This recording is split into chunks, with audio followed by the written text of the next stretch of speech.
I saw estimates that it would be around 100 or hundreds of millions, right? Who knows what it will be in practice? We'll have to wait to see a budget in the future. Collecting millions of dollars from Canadians at the very least, to then have a Liberal Party leadership race happen, and then an election happen following that. And then who knows who's in power, and will they want to pass this 6 months, 8 months from now, this capital gains tax? Probably not. They're probably not going to want to be associated with liberal parties that led to their demise, at least in part. So then 8 months from now, we've had 8 months of enforcement. The CRA has been going after people for this capital gains tax, encouraging them or requiring them to report it on their income taxes this year. All for that work and that manpower and those hours and the changes and the federal workers who would have to implement all of this. It's very likely that this tax will be reversed, and then we're going to have to apply for rebates, which will then be more paperwork and more communication with a ballooning agency. Like many agencies across Canada, the federal workforce has expanded dramatically. I'm just letting you know that this is happening, and it just gets to the point of, okay, maybe there's a lot of spending in the economy or in the government that is not necessary. Maybe there's a lot of government agencies that have been bloated, and a lot of government agencies where that bloat isn't even doing the work because they're outsourcing it to third-party consultants, all of which has grown dramatically over the past decade. It's just wild. I haven't seen something like that before. I think it's legal. I think they're doing the right thing, the CRA. I think that they're based on precedent and what usually happens. It's just wild to see. It is just wild to see. So I'm curious what you think about all of this stuff. Am I wrong that that people are overreacting about this Canada, America absorption thing? Am I right that it should just be high stakes sporting event each year? Canada versus US, fight for the country.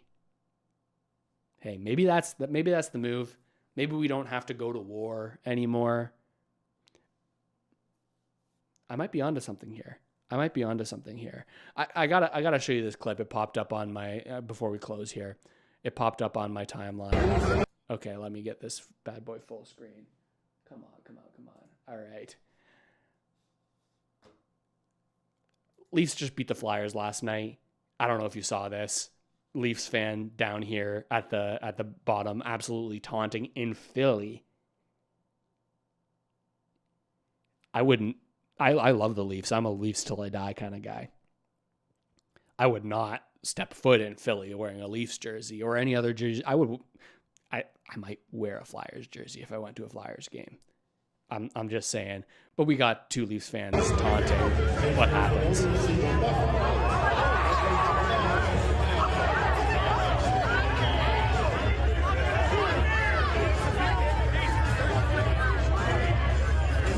Absolutely clocks him right hook, left hook. The two Leafs fans, no response, hands up.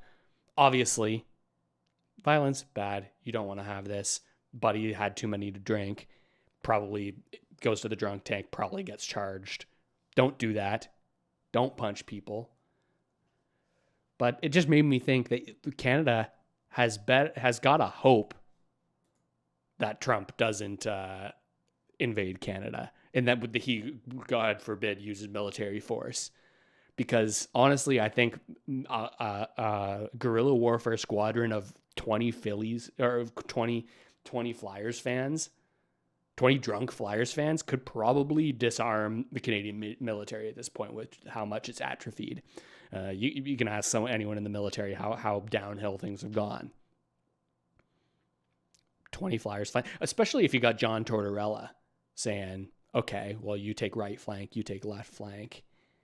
I think our Jets, no match for 20 drunk Philadelphia Flyers fans, John Tortorella and Gritty. We really have no chance here.